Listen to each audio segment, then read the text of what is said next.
ಹೋಗಿ ಹೋಗಿ ನಿಮ್ಮ ಹತ್ರ ಹೇಳ್ತಿದ್ದೀನಲ್ಲ, ನಮ್ಮನೆಲ್ಲೇ ಇದ್ಕೊಂಡು ನಮ್ಮಮ್ಮನ ಬೈತಿರಲ್ಲ, ತಿನ್ನೋ ಅನ್ನಕ್ಕಾದ್ರೂ ನಿಯತ್ ಬೇಡವಾ? ಯಾವಾಗ ನೋಡಿದ್ರೂ ಪುಕ್ಸಟ್ಟೆ ಉಪದೇಶ ಕೊಡ್ತಿರ್ತೀರಲ್ಲ. ನನಗೆ ಬುದ್ಧಿ ಹೇಳೋ ಬದಲು ನಿಮ್ಮ ಮಗನಿಗಾದ್ರೂ ಬುದ್ಧಿ ಹೇಳಿ. ಜೀವನದಲ್ಲಿ ಸ್ವಲ್ಪನಾದ್ರೂ ಉದ್ಧಾರ ಆಗಬಹುದು. ಹೋಗಿ ಹೋಗಿ ನಿಮ್ಮನ್ನೆಲ್ಲ ಚೆನ್ನಾಗಿ ನೋಡ್ಕೋಬೇಕು ಅಂತ ಆ ಮದನ್ ಹತ್ರ ಪರ್ಸನಲ್ ಸೆಕ್ರೆಟರಿಯಾಗಿ ಸೇರ್ಕೊಂಡೆ.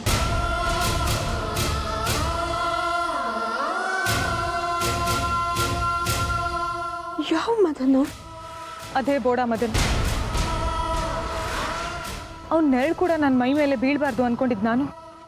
ನಿಮ್ಮನ್ನೆಲ್ಲ ಚೆನ್ನಾಗಿ ನೋಡ್ಕೋಬೇಕಂತ ಅವನ ಹತ್ರನೇ ಕೆಲಸ ಸೇರ್ಕೊಳ್ಳೋ ಅನಿವಾರ್ಯತೆ ಬಂದರೂ ಹಿಂದೆ ಸರಿಲಿಲ್ಲ ನಾನು. ಇಷ್ಟ ಇಲ್ಲದೆ ಹೋದರೂ ಮದನ್ ಅವ್ರ ಮುಂದೆ ದಿನ ಸ್ಕರ್ಟ್ ಹಾಕೊಂಡು ನಿಲ್ತಿದ್ದೆ. ಇಷ್ಟಾದರೂ ಮನೆಯಲ್ಲಿ ನಿಮ್ಗಳ ಅಪನಂಬಿಕೆ ಅವಮಾನದ ಮಾತು ನಿಲ್ಲಿಲ್ಲ. ಆಫೀಸಲ್ಲಿ ಮದನ್ ಅವ್ರ ಕೆಟ್ಟ ದೃಷ್ಟಿ ತಪ್ಪಲಿಲ್ಲ.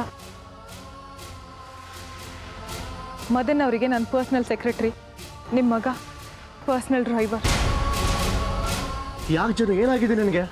ಇದನ್ನೆಲ್ಲ ಮಾಮ್ಗಳ ಅವಶ್ಯಕತೆ ಏನಿದೆ? ಶ್ರೀ, ನಮಗೋಸ್ಕರ ನೀನು ಜಾಹ್ನವಿ ಮದನ್ ಆಫೀಸಿಗೆ ಸೇರ್ಕೊಂಡಿದ್ದು ನಿಜನಾ?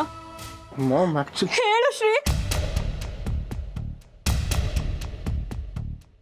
ಆದ್ರೆ ಇವಾಗ ಅಲ್ಲಿ ಕೆಲಸ ಮಾಡ್ತಿಲ್ಲ, ಆ ಕೆಲಸ ಬಿಟ್ಬಿಟ್ಟೆ. ಯಾಕೆ ಜನ ಇದನ್ನೆಲ್ಲ ಇವ್ರಿಗೇನಕ್ಕೆ ಹೇಳಿದೆ? ಏನಾಗಿದೆ ನನಗೆ?